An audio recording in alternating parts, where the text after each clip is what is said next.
मकान स्वीकृत नहीं कर रही। ये गरीबों के साथ अन्याय है, धोखा है, पाप है। मैं तमिलनाडु सरकार से हाथ जोड़ के प्रार्थना करता हूँ कि गरीबों के मकान स्वीकृत करे, गरीबों के मकान बनाने के लिए वो सर्वे करे ताकि हम गरीबों के मकान बना सके। मैं हाथ जोड़ के प्रार्थना करता हूँ तमिलनाडु की सरकार से, गरीबों के साथ अन्याय ना करे।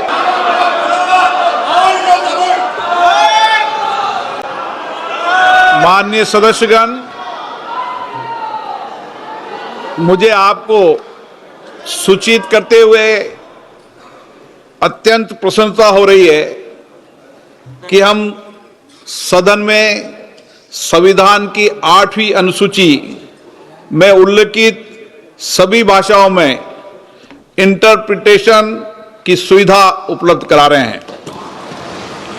अभी तक सदन में हिंदी और अंग्रेजी के अतिरिक्त संविधान बचाने की जरूरत है सर। 18 भाषाओं अर्थात असमिया, बंगाली, बोडो, डोगरी, गुजराती, कन्नड़, मैथिली, मलयालम, मणिपुरी, मराठी, नेपाली, उड़िया, पंजाबी, संस्कृत, सिंधी, तमिल, तेलुगु और उर्दू भाषाओं में सुविधा प्रदान की जा रही थी।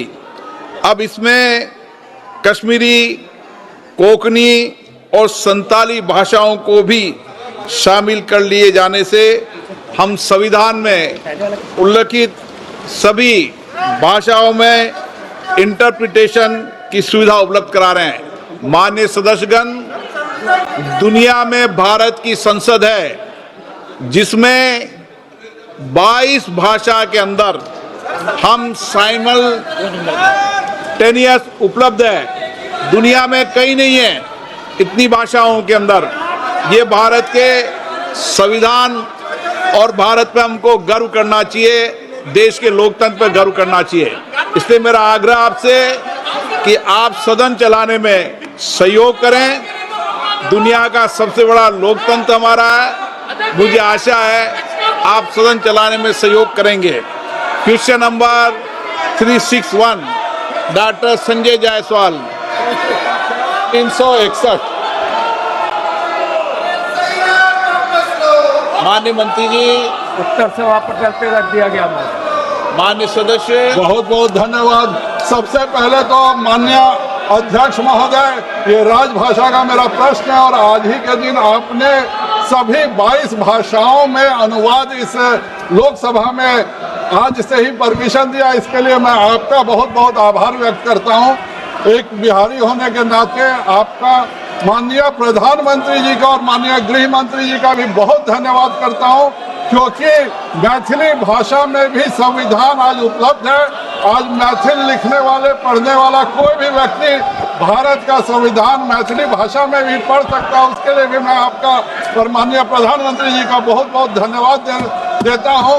लेकिन मेरा एक सुझाव भी है, भारत में बहुत सारी ऐसी भाषाएं, बोलियां हैं जो बहुत जगह प्रचलित हैं, और जैसे मेरी भोजपुरी की जो बोली है वह लगभग दुनिया के 30 करोड़ लोगों के द्वारा भी बोली जाती है। तो मेरा माननीय मंत्री जी को यह सुझाव रहेगा कि जब आपने ये सीडेक से और आप स्वयं इस संसद में 22 भाषाओं में परिवर्तित करके सभी कार्य कर सकते हैं, तो पत्राचार की भाषा हमारी 8वीं सूची से हिसाब से हो सकती है।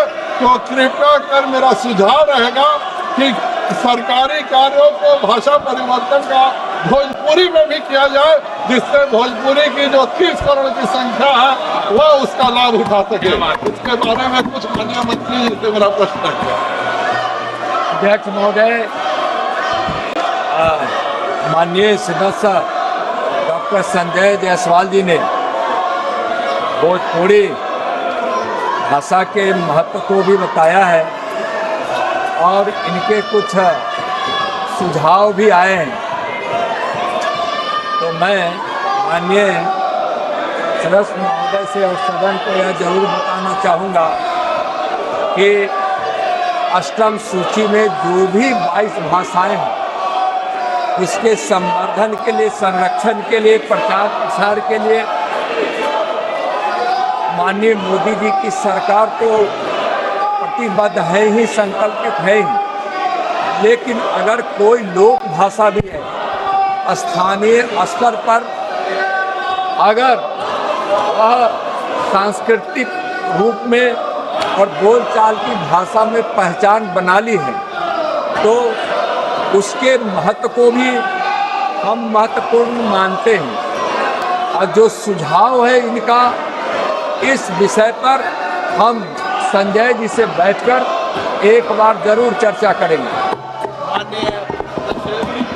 बहुत बहुत धन्यवाद अध्यक्ष जी। मेरा दूसरा प्रश्न है, एक तो आज इतना बड़ा दिन है जिसमें हमारे विरोधी दल के इन सभी की भाषाओं का आज आप उनकी भाषा में वो चाहे तो जवाब और सवाल सुन सकते हैं, लेकिन मुझे लगता है कि इन लोगों को ज्यादा इंटरेस्ट यही है कि इटालियन भाषा जोड़ी जाए, तभी ये लोग तैयार होंगे। मेरा दूसरा प्रश्न है कि विगत वर्षों में केंद्र सरकार के द्वारा राजभाषा सहित विभिन्न भाषाओं के संरक्षण और संवर्धन के लिए क्या क्या कदम उठाए गए और इनकी क्या क्या उपलब्धियां हैं, इनके बारे में क्या मंत्री जी विस्तार से सदन को बताएंगे? महोदय, केंद्र सरकार माननीय प्रधानमंत्री जी के नेतृत्व में और माननीय गृह मंत्री जी के मार्गदर्शन में राजभाषा सहित भाषाओं के, अन्य भारतीय भाषाओं के संरक्षण और संवर्धन के लिए काफ़ी महत्वपूर्ण कई कदम उठाए हैं। जैसे अखिल भारतीय राजसभा सम्मेलन का आयोजन भी हो रहा है, भारतीय भाषा अनुभाग की स्थापना की गई है, हिंदी शब्द सिंधु डिजिटल शब्दकोश तैयार किया गया है और यह अति महत्वपूर्ण है और जिसका लाभ बहुत मिल रहा है। इसमें हिंदी के मानकीकरण और भाषा तकनीक के विकास हेतु ऑनलाइन हिंदी शब्दकोश, जिसमें 7 लाख से अधिक शब्द शामिल हैं। महोदय, कंठस्थ अनुवाद प्रणाली तैयार किया गया है।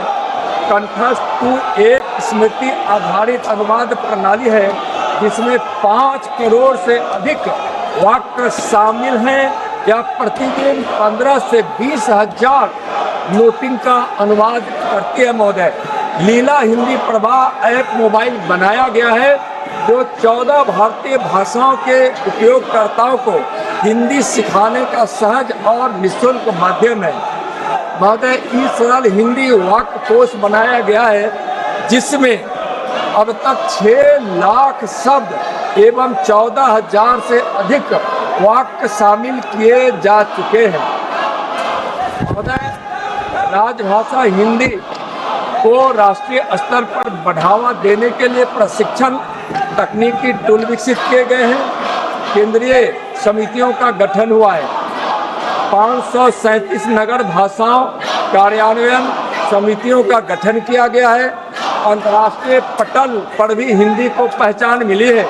अब विश्व बैंक की आधिकारिक वेबसाइट में उपलब्ध है।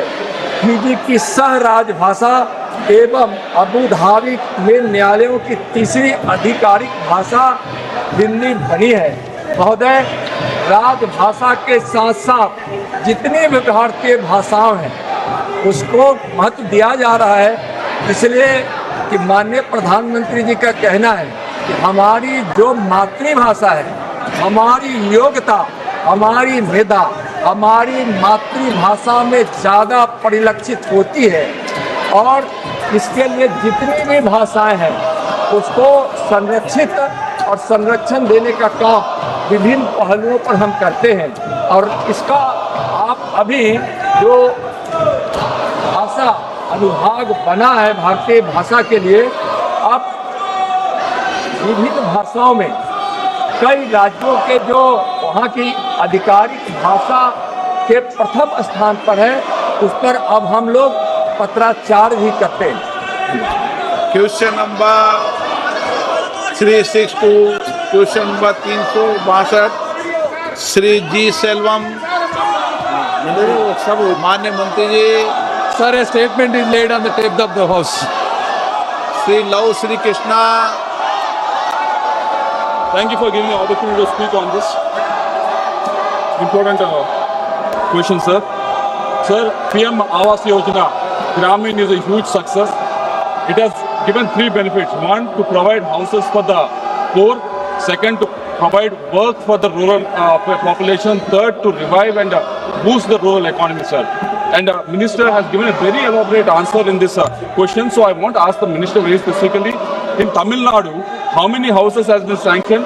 What is the budget allocated for this scheme in Tamil Nadu? And in Tamil Nadu, any new survey has been done and to identify the new houses? Thank you, sir. माननीय अध्यक्ष महोदय, मैं माननीय सदस्य को धन्यवाद देना चाहता हूं। उन्हें तमिलनाडु की गरीब जनता का सवाल पूछा है। मुझे कहते हुए बहुत तकलीफ है माननीय अध्यक्ष महोदय। प्रधानमंत्री नरेंद्र मोदी जी की सरकार ने तमिलनाडु में भी गरीबों के मकान बनाने के लिए लक्ष्य आवंटित किया है, लेकिन माननीय अध्यक्ष महोदय, अन्याय की पराकाष्ठा है।